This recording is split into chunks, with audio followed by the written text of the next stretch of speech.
woke up. Sheets were stained with sweat. Breath was no longer bated, and unconscious solace began to secrete. Depression kills. Not in a directly physical way, not in a way preventable by anyone except the sufferer. It made me feel psychotic. It went past the brain tissue into atoms of their molecules. I always imagined the electrons painstakingly orbiting a chunk of ice. There was never light in my imagination. I felt a subconscious sigh emit and tossed off the sheets. I sat up, let drop head to hands, and contemplated once again my current situation. I contemplated the fact that I could no longer stay awake during the day. I contemplated the nothing I felt all the time about nothing. I've been contemplating suicide, yet I'm too pathetically apathetic. I got up and silently made my way to the kitchen. My night vision and preference for the dark have both increased proportionally. Light couldn't help me navigate the cramped quarters of my apartment any better than the dark. Came to the counter, loosened the lid, popped a pill, instant release. Or was it a placebo? Irrelevant. I sat down on the couch in the living room. It was 9:04 p.m. Same time I woke up yesterday. I left the lights off. I always felt the darkness bore itself into my head, like an interloper, like a conqueror. It felt unnatural. I can't remember when it swallowed the last fuck I had to give. And so, this is how I've lived my days. I know it wasn't always this way, but apathy dulls my memory. One day, it just seemed like my ribcage wasn't protecting anything worthwhile. Like there wasn't any organs inside of me. I go out at night for groceries, for my alcohol, and for the hope that I might feel something, anything. I find myself more and more entranced by nothing. I administer databases remotely for a databank located downtown. I live in White City. I see a psychiatrist once a month to keep my prescription of Prozac abundant. He doesn't do shit. I pay him so I can pay for a drug that keeps the worst away. There's depression, but there's a place past that. A place I don't want to be again. It was like being conscious that you're insane. That you're sane while you're insane. There's no way to describe it except that it haunted me, terrorized me like I've never experienced. I'd kill myself before I got to that point again. I've been here for more than a couple of years. I disserved myself from the ones that I used to love because I no longer love. I cannot connect with anyone. Empathy evades me. I'm alone and I couldn't care less. I feel cold. No happiness, no fear, no anger, no frustration, ice and empathy. The weeks go by. I find myself in the living room, slouched upon the couch. It was 8:05 in the morning, and I felt a sporadic shot of fatigue. Contradictory, tired and not tired. The yield of an invasion of homeostasis. I sighed, preparing to let fall a deep, dreamless sleep. I depressed the power button on the remote, gaze transfixed on the TV screen reflecting the morning sun. Watching my reflection being disemboweled by a jerky giant figure, half the innards thrown, looking like they might come out of the TV on the other side. The other half wrapped around his neck so he could devour them while keeping his scarred arms free to keep emptying me out. I stared at myself, and myself rolled its lifeless eyes towards me, until the creature slowly moved its mouth down near the bridge of my nose, cocked his head instantly, used his tongue to spear my eyes, one by one down his throat. It began to turn its head towards the TV, but before I can behold this nightmare walker's face, the reflection changed. There was no reflection. I sat there, unable to move, paralysis. Seconds passed. I screamed. As loud as I could, I used the lungs I knew were still in me. Flying upwards, sprinting to a corner of the room, knocking a bookcase down so I can flatten myself against the wall. Eyes from corner to corner of the apartment I used to know. Heart beating loud enough to be used as sonar. I heard sweat hit the books, and finally I felt sickened. I felt disgust. I felt confusion. I can finally feel fear. I spent hours calming down. There was no sleep now. It seemed that peaceful place my consciousness went to during sleep was now convoluted by a web of my internal organs. I turned every single light on in my house, washed 100 milligrams of antidepressants down with something both Russian and 120 proof, felt the fear and ethanol interact, and puked it up. Turned the TV towards the wall. I must have muttered, "What the fuck?" 100 times. What the fuck? What happened? I'm not sure I've ever hallucinated anything past the familiar homeopathic images preluding sleep. What was it that murdered my reflection? Logic couldn't find its place. There was no variables able to induce something like that. I wasn't sure what to do. The only option I had was to talk to my psychiatrist in a couple of weeks. 2 weeks passed. The TV stayed turned. The light stayed on. Even when I slept, I couldn't sleep like I used to. I dream now. The DMT released when I dreamt was flooding with synapses in my brain. I saw different things. One dream, he licked clean my rib cage. Another, I used a spoon to cut his fingers off, sticking them through his neck while he just stood there. In one, we sat next to each other on a love seat and simply stared at ourselves in a mirror that covered an entire wall. I had no expression on my face. He had no face, and instead scars to form an X over each eye, and a gangrenous, greening, chest-like grin connected to each side of his hairless, deformed head. The teeth were covered by browning red, with jagged holes, carved out of a few, and antimorphing flesh in between most. His mutilated lips were sewn as far away from his mouth as possible, leaving his dry and puffy, bloody and purple, rotten and decaying gums exposed. His skin is mostly bleached a bright white, with massive keloids in some areas and burned flesh in others. He wears no shirt, revealing messy stitchwork covering his entire torso. He looked like the result of a drunk mortician and years of starvation.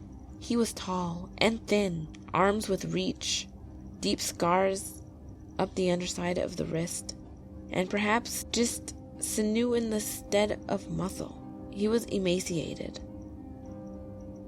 No sign of ribs, feet covered in caked blood, and legs with sharp pocket marks in various places. He was genitalless, but not naked, as the skin he was in seemed more like a suit than part of his body. I spent the first week distracted by paranoia. It eased when nothing happened. I made sure every light I owned was on. I made sure I had alcohol in me at all times. My psychiatric appointment arrived. I told the doctor I'd experienced hallucinations, and I felt intense fear. Dismissively, he told me it seemed like a result of the depression. I asked him about any side effects of the medication. Tonelessly, he said there were none relevant to my experience. I asked him which course of action I should take. Carelessly, he told me to remind myself that it's all in my head, that it's a matter of electrical flow in my brain and neurotransmitters in the axioms. He recommended that I videotape myself when I felt like I had control of reality to prove to my future self that everything was okay. He wrote me off another prescription of Prozac and scheduled an appointment for another month. I asked him if he could put me in 2 weeks earlier. He said he was too busy. Fucking prick. I got home, turned the computer on, found out what the internet had to say about Prozac. Severe symptoms include hallucinations. That goddamn psychiatrist. I flushed the pills down the drain and didn't even bother with the pharmacy. I turned on the webcam. Uneasily, I began to talk to my future self. Hey, you're okay right now. There's no one here. There's no more Prozac to fuck with your head. I took a sip of incendiary to warm me up. It seems like it was just a side effect of the antidepressant. You have control of reality. There is no hallucinations anymore. You're good now. I ended the recording and sent a shortcut to the desktop. I had a nightmare again that night. He removed me, bit by bit, with a scalpel that had been pushed into his index finger. An ocean of blood rapidly pouring out of it. He had ripped the stitching off of his torso, drenching his body in brown-tinged maroon, and was stuffing my organs inside of him. I was still alive. I felt the pain. I wasn't sure how much of the blood was from his finger was inside me before I woke up, nor was I sure of how much of me he had extracted. When I woke up, the bedroom door was closed. I passed the day away typically. I wasn't sure what I was supposed to be feeling from being off the drug, but it was too early to discern a difference. I felt a twinge of frost, an arrowhead in the tip of my brain, subliminal. I made another video. I told myself a few different things, and it lasted a couple of minutes. Again, this file went to the desktop. I got up, stepping towards the kitchen, feeling a sort of slime touch the bottom of my foot. It didn't distract me, though. The alcohol did. I went to sleep. The next day, again, the bedroom door was closed, and I know I hadn't closed it. I moved a computer desk in front of my room after I finished my night, and set the webcam to record what exactly happened. I went to bed at 8:06 a.m. When I woke up, the door was closed again. I rearranged the desk and slowly moved the slider, analyzing the video. He's been watching me sleep. A bleached hand with a scalpel for an index finger grabbed the edge of the door and closed it. He knew I was watching him. I drank. I wasn't sure the effect that the medication had on me. Maybe it was too soon for the side effects to wear off. I had been taking that medication for a few years now, though, so why is it happening now? Either I've gone insane, or something is happening, something more real than the hallucination the mind can synthesize. I'm not insane. I'm not insane. I'm not insane. I'm not insane. I can't be sane. I go back over the video again and again. He closes the door every time at 2:11 in the afternoon. After however much time I spent, I go back to the couple videos I made, searching for solace. I watch them, and he's in them, standing beside me, right fucking behind me. In both of them, he scratches my name into his pale chest and lets his brown-red blood drip off. I look behind me and I see the stains on the carpet. I look at the bottom of my foot and there's a branch of sickly purple vessels spreading throughout. I watch the first video, telling myself there's no one there causes his unsurgically cut smile to grow. I made the mistake of going into the bathroom. I looked down and turned the faucet off, and then up. And he's right behind me, scalpel plunged into my eardrum, twisting and turning. I turn around. Only a music smell of putt rinse. I smashed the mirror, so I left the apartment. I go to the liquor store, and as I purchase my bottle, he's standing behind the cashier with his barbed tongue wrapped around the cashier's throat, drawing blood. It waterfalls down his shirt. When the cashier talks, he sounds like he's suffocating. He sounds anguished, yet he doesn't act like he notices it. I sure as hell do. I go to the grocery store. I pass the butchery and he's in there with a blade, cutting up some sort of carcass, flies looking to get their fill. His face stares at me, the scarred X's igniting the photoretractor cells inside of my eyes. He doesn't notice the blade cutting through his fingers at first, then hands and wrist. I leave. I rent a hotel for the night. I open the door and he's standing in the middle of the room, the middle of the blood-fucking-drenched room that stinks like a slaughterhouse. I close the door. I'm back at my apartment now. There is no more peace. These few weeks, I haven't been alone like I have been the past few years. There is nothing better than being alone. But he won't leave. He follows me. I sit in the corner of my living room. Every light I have inunding in my immediate surroundings. I've got 112 ounces left. And a capsule of caffeine pills. I haven't seen him since the hotel. That was hours ago. Where is he? Is he waiting in the bedroom? Is he hiding in the reflection of the broken mirror? Is he standing outside my door? He's stolen my mind. He's invaded it. The way I used to bask in the darkness and let it envelop my imagination, I find now that I bask within his existence. He interlopes with my imagination. I can hear how loudly his scarred smile laughs. I can smell the stink of rot in his breath.